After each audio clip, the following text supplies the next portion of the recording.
ნიადაგზე იყო მე რამდენადაც. ზოგადად იყო ასე ვთქვათ კრიმინალი.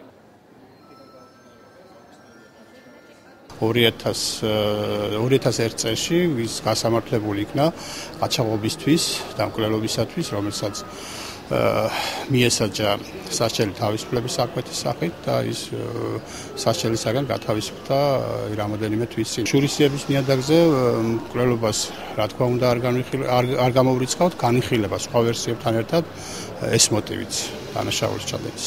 ბავშვმა მითხრა რომ იყო სროლის ხბაო დედიკო და ჩქარა გამეიხედა პატრულებიაო და რომ გამოვედი უკვე ჩასვეს ის მიცვალებული არ იყო საოთხბოში დაიღუპა. და თქვენ იმ ადამიანს აიცნობით ხარდაჭერს?